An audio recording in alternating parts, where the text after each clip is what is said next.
I'm Bob O'Hara. I'm a reporter at the Washington Post. We have here joining us this morning Congressman Nunes. He's served in the House since 2003 and represents California's 22nd District, which includes portions of Tulare and Fresno counties. He is chairman of the House Permanent Select Committee on Intelligence and a member of the Ways and Means Committee. We also have Congressman Adam Schiff, who represents California's 28th Congressional District. He's in his 8th term in the House and currently serves as ranking member of the House Permanent Select Committee on Intelligence and as a member of the Benghazi Select Committee. Both of them are really familiar with this pressing problem of cybersecurity. We're going to get to that in a second, but I can't resist asking about the news that's dominating Congress now, which is Speaker Boehner's decision to resign. Is it likely to have the desired effect to close the divide in the GOP? What do you guys think about that? Well, I assume I'm the one that's most in a position to answer this question. I think that was meant for me, not for Mr. Schiff. Both of you can answer. You know, look, it's unfortunate where we're at. We've got a lot of clearly, with 247 members of Congress on the Republican side, it's the largest majority, and I think with that, there's become false expectations by the base, and then the base is getting a lot of their information from an ever-expanding news media, and even for-profit type conservatism, and it's creating a problem where, on one hand, they're pretending to be following the Constitution, but in reality, there's no understanding of the Constitution because clearly the President of the United States is the President of the United States. And unless the Senate changes the rules, you still need 60 votes. And so there's just a lot of education that has to take place. The Speaker was going to leave at the end of the year anyway, but he thought it was best just to do this now because of the continual attacks and the damage that it was doing to the party. You said, as a follow-up, something about for-profit conservatism. Could you tell us a little more about that? Well, and I say that, there's also for-profit on the left, too. But there's just a whole bunch of groups who are fundraising off of being the real Republicans or the real Democrats. Or, we're the most left-wing or we're the most right-wing. We're holding people accountable, and as you well know, and most of you in this room, most of those people work here in Washington, and they are part of the establishment, and they're making money off of it. They're making a living off of it, and I think it's causing problems. It's a troubling analysis. So, what are your thoughts from the other side? Well, I'm very concerned because we need a functioning majority party to govern, and right now we don't really have that, and we may not have that in December. There's nothing that I can see that's going to necessarily change the dynamic. We'll have a new speaker, but he'll have the same challenge. And in addition to keeping the government open, we're going to have the challenge of the debt ceiling. The long and the short of it is, though, that because our governance is broken at the moment, we can't do even basic things like reauthorize the Export-Import Bank. This is an agency that actually makes the government money. And in a globally competitive environment, for us to shoot ourselves in the foot like that, I think, is a real disservice. So I hope that the majority can sort its problems out. I know Democrats stand ready and willing to work with the new speaker, but as I understand it, to the degree that the outgoing speaker was willing to work with our leader and the Democratic caucus, that was actually a liability out among many in the conservative base. So I'm not sure how that dynamic changes, but for the country's sake, I hope it does. It's fascinating stuff. One gets the impression from some of the news and statements that there's a faction that doesn't want the government to work, and that's what underlay this. Just a quick follow-up with you. What do you think about that? Well, there are a few in our caucus who I think that is the case. They're more like celebrity politicians, and they don't go to committees. They don't participate in any of the things that normal members do, but they're the first ones to run out on TV or on talk radio and to attack pretty much everybody and the whole institution. And I don't think they're interested in governing. But it's a small number, but when you put the media on top of that, it tends to bleed over into other members. It magnifies it. Can I just say, too, that I would love to see the leadership that's running the House take a cue from our chairman, because the tone he sets on our committee, the way he's willing to work in a bipartisan fashion, his interest in getting things done and not just lobbing political hand grenades is a great example, I think, for the rest of the House. Let's use that as a jumping off point to talk about cybersecurity, which I don't think it's an overstatement to say that it's one of the most pressing problems of our time for the private sector, for the government, national security. Last week, President Obama and President Xi announced an agreement not to conduct economic espionage in cyberspace. At face value, that's pretty neat. One wonders whether there's any possibility of convincing the Chinese to stop something that has yielded them billions, maybe hundreds of billions of dollars worth of trade secrets. What do you think?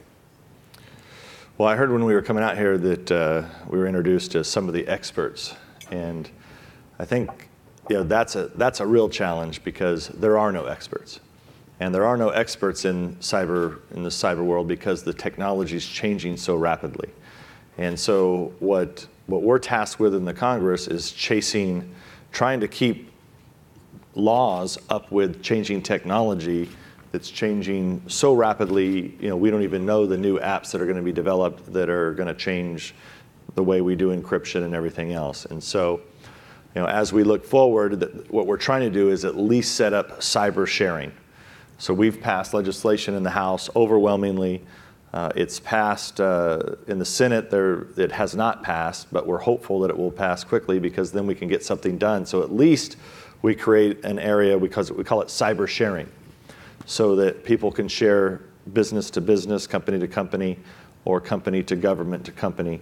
That way we can learn more about this and be more responsive. Quick follow-up with you on that. What's the single most important aspect of this cyber sharing? It's actually in the name itself. I mean, that's really the issue. But the legislation, what does it do? Protect industry when they share information? Right. It gives people, or gives companies protection, liability protection, so that they're not afraid to share information. So currently, right now, if you get attacked, like say 3 banks get attacked, it could be from the same person, but they don't want to share, and there's no way for them to share, and vice versa. If the government gets attacked, it's impossible for them to share. You've said something that sort of seems to have a contradiction embedded in it, which is nobody's an expert, and I think at some level that's exactly right. There's a group called Jason several years ago. Jason is a group of scientists that advises the Pentagon on vexing problems. And they themselves said that the cyber universe is complex, well beyond anyone's understanding. And they said that our current security approaches have had limited success and have become an arms race with our adversaries. That was in 2010. Why do you think that while nobody can be an expert and the technology is changing more rapidly than people can grasp, that this legislation will have a beneficial effect? So the way that we went about this, because this legislation has been around for a while, and it was started by my predecessor and Adam's predecessor, Chairman Rogers and Ranking Member Ruppersberger. The idea going in is first, do no harm. And so, and we believe that sharing is an area where you really can't do any harm. It doesn't hurt anybody to have a way to talk, but right now they can't even talk. And that's the goal of this legislation. It's taken a while to get there because that's a very difficult law to write. But we've done it now. I think we got, 370 votes roughly, 350. And I think it will pass overwhelmingly in the Senate once they get passed through all their amendments. How do you feel about the law, and does it go far enough? And then I have a follow-up question about it for you. Well, I think the cyber information sharing bill is a very positive step. It's certainly not going to cure all the problems that we have, but fundamentally it will allow companies, when they're attacked, to share information with the government, to share information with each other, to essentially tell fellow companies, this is the malicious code you need to look out for, this is what attacked us. It allows the government to share information. This company has been attacked with this malware. You need these kind of defenses to protect against it. It's still a defensive measure, and part of the challenge we face, and I think it's important for us to distinguish a couple different types of cyber attacks. You have what President Xi agreed now to stop doing, although I think President Xi said he never did it. But nonetheless, to stop cyber espionage for commercial gain. It's a bit like the scene in Casablanca where they're shocked there's gambling in the casino. I guess this equivalent would be, there's never been gambling here, but we'll agree that gambling is prohibited. The Chinese have been the world leader in the theft of intellectual property through the cyber realm, and there's not even a close second. Certainly Russia and Iran do their best, but China is in a league of its own. But I think as a first step, getting the Chinese to acknowledge certain rules of the road, that economic espionage is prohibited, I think is a positive step. I don't think it's going to have an impact in and of itself, and so I think it's going to be necessary for the U.S. government to bring about a series of escalating steps, sanctions on Chinese companies, for example, that benefit from the theft of American intellectual property before the Chinese get the impression that we're serious about this.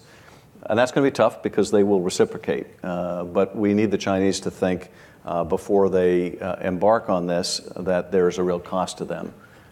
We know that, along with other countries, the United States has engaged in a type of cyber battle or cyber war for several years now. Is that going to be one of the measures that the government's going to have to take to attack in response to cyber espionage? And who's going to strike the balance between going too far and triggering an all-out conflict, if it's not already occurring? Well, that's a great question, and I think, again, it gets back to distinguishing between the different type of cyber intrusions. What I was just talking about is cyber intrusion for the purpose of commercial theft. But when we talk about cyber foreign intelligence gathering, that's a very different arena.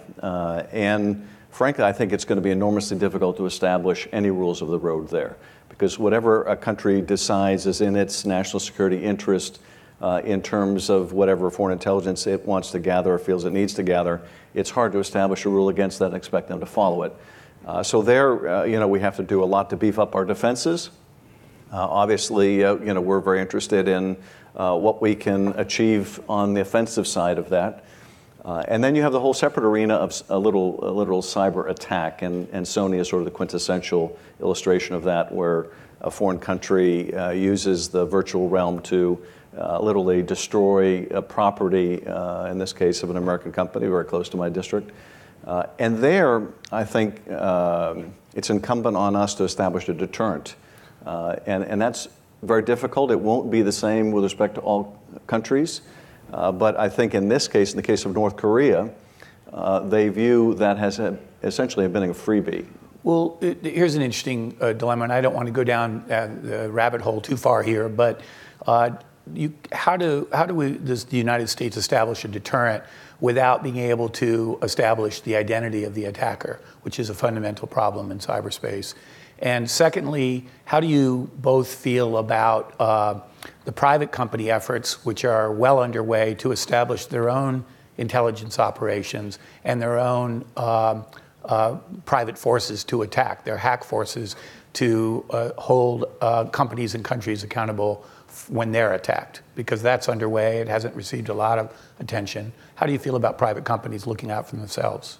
Well, first in terms of the government, this is an asymmetric battlefield where, in many respects, those who are doing the attacking have the advantage. Here, North Korea has such a primitive infrastructure.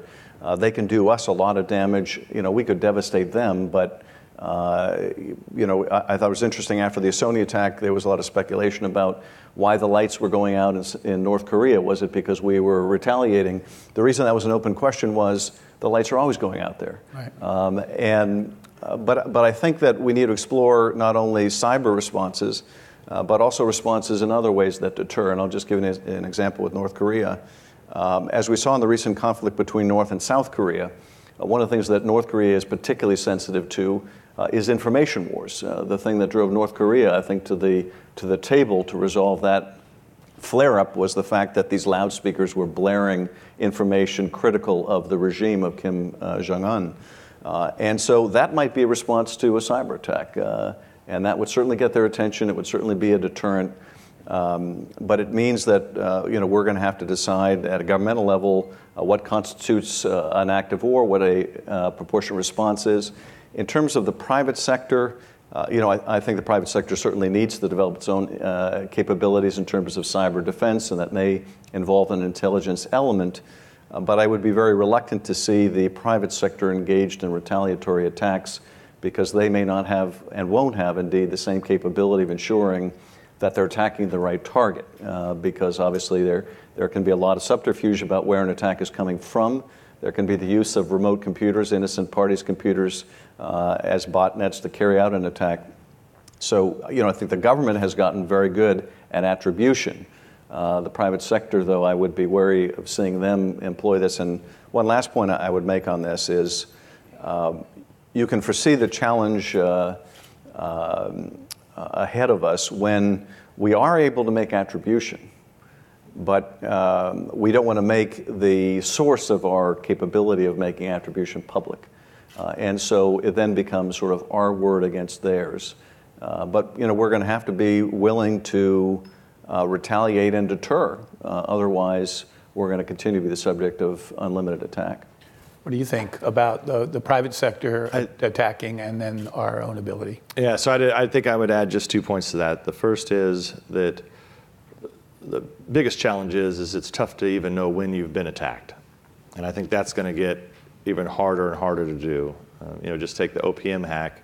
We really don't know for sure how long we've been attacked, or if there's allegations that certain countries have done it. But look, it could have been multiple countries.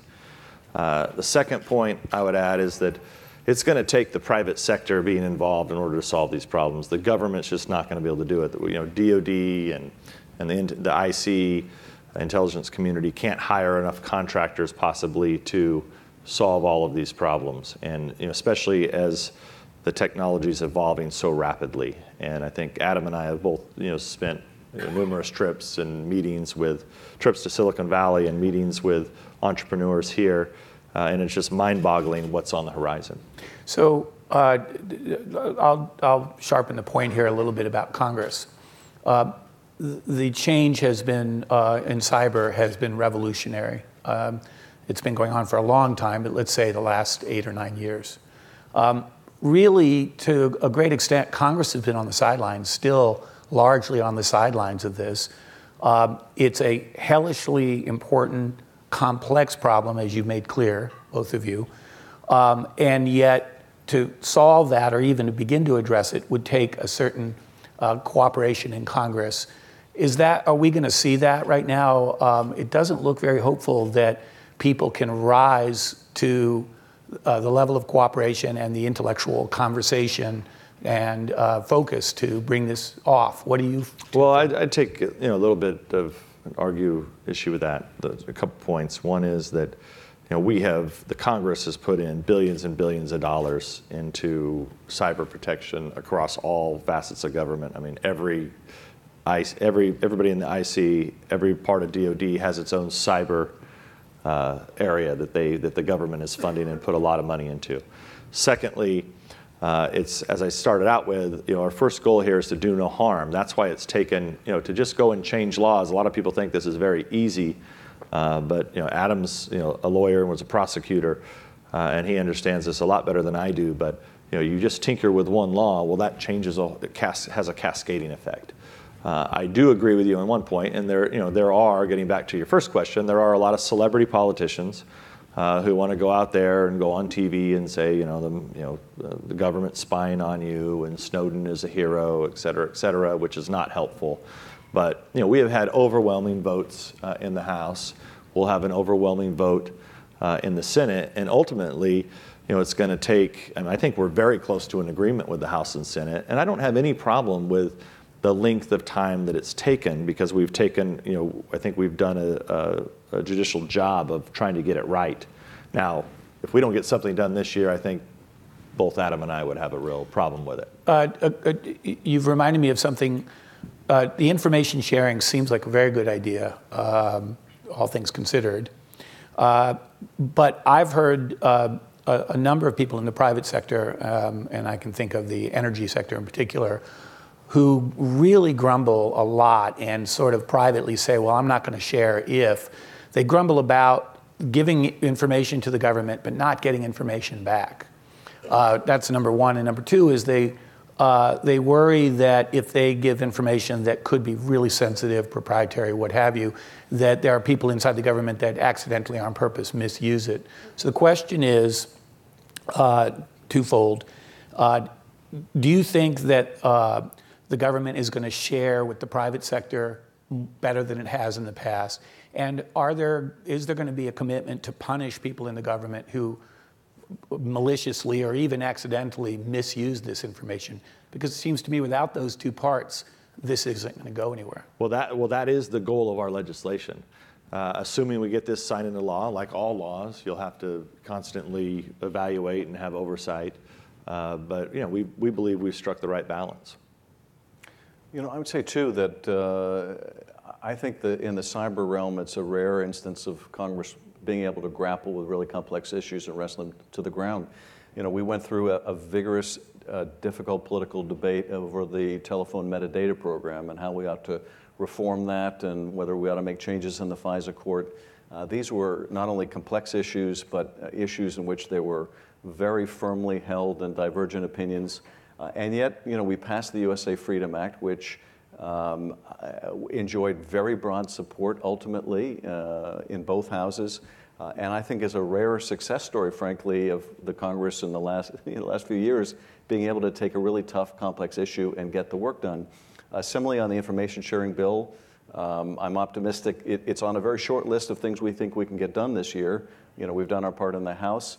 The Senate work product is actually quite similar to what we passed in the House. So prospects for ultimate passage, I think, are very good.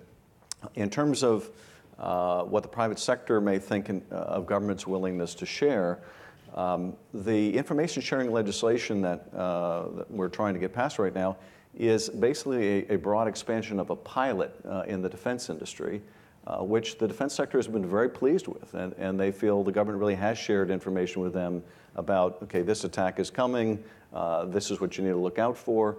And I think in the defense sector, they really appreciate that ability to share information with the government and to get information back. And finally, on the privacy issue, and I don't know whether your question was more directed towards companies being concerned about trade secret information or being concerned about personal information that may be tied to malicious code that they share with the government. But vis-a-vis the latter, that's really what we spent the lion's share of our time working on in this legislation. We require the companies to strip out any personal data before they share it. If the government gets it and there's some personal information still entwined in the malicious code, the government has to do a second scrub to take that personal information out. So we have responded to a lot of the concerns that were raised last year with a similar bill, and there are multiple new provisions in this one to ensure that privacy is protected. A couple quick questions now, since the clock is ticking. One is, I think the leak from the NSA, the Snowden material that came out, can be viewed in a number of ways. And one way is that it's an insider cyber attack. Do you feel that the officials responsible for the security at the time have been properly punished or sanctioned? Have there been people held accountable at the NSA for that leak? That's a good question. I'm not, I'm not sure. What we're most, what we're kind of been working on, most importantly, is trying to make sure it doesn't happen again. And I think that's the danger here is that can't the government so big and cyber is growing so much, the web is so big, can this even be policed? And I think it's a real challenge moving forward. And we're putting a lot of effort, in terms of money, taxpayer money, into fixing this problem. Not to mention the damage that Snowden did and having to rebuild a lot of programs. I think the whole Snowden business revealed a couple things. One is that the pace of technological change was moving so fast, it was speeding ahead of our policy review in the sense that we could suddenly do things and gather information in ways where we hadn't really, I think, analyzed the policy impacts and really had a good debate over, well, we can do this, should we be doing this? But the other thing that we discovered with the rapid pace of technological change is that we didn't have adequate safeguards, not only from external actors breaking in, but from internal actors who may steal data. We've always, over time had problems with insiders who stole data for a variety of purposes. In the older days, it was to provide to the Soviets. Sometimes it was sex for secrets, sometimes money for secrets. But we're kind of in a new age of ideological insiders who have access to tremendous secrets and data, and now we're putting in place new checks in the system to make sure that people don't have that broad access. One last question. When I heard about Secretary Clinton using a private server at her home for certain types of emails, I thought immediately that seemed to pose a profound security risk from a cybersecurity perspective. This will be the last question. What do you think about that system as a cybersecurity risk? I think there's no question about that. And, it's alarming to me. And, I know it's very sensitive because you have a presidential race going on right now. But, this has to be, on our committee, when classified information leaks out, this is clearly in our jurisdiction, and we have a real concern about it. So we are hopeful that the FBI will do a thorough investigation and figure out who made these decisions, how did the classified information get out there on an unclassified network. Well, I think, as the Secretary has said, that's not the system she should have been using. I do think it's fair to point out, though, that had she been using the State Department's unclassified server, that server has proved no less vulnerable to attacks from the outside. And there may be ultimately an irony here if we find out that one server wasn't hacked and we know the other official server was, about which ended up being more secure. But certainly, as the Secretary has said, she should have been using the State Department server. Really interesting stuff, and your work is obviously very important. Thank you for joining us today.